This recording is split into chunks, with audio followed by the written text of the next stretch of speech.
करेजा हमर जवानी चूस गइलू।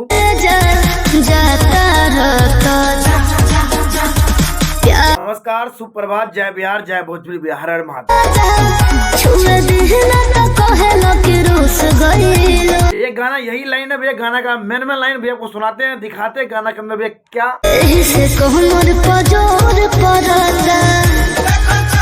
दिखाते हैं। गाना का भैया मस्त लाइन भैया, शिल्पी राज का वो आवाज।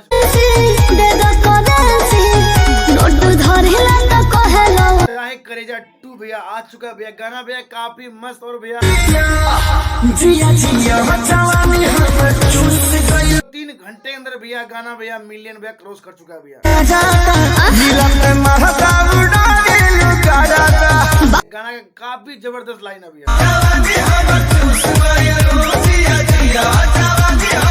आप सबका प्यार रहेगा, आशीर्वाद रहेगा। जय बिहार, जय भोजपुरी, हर हर महादेव।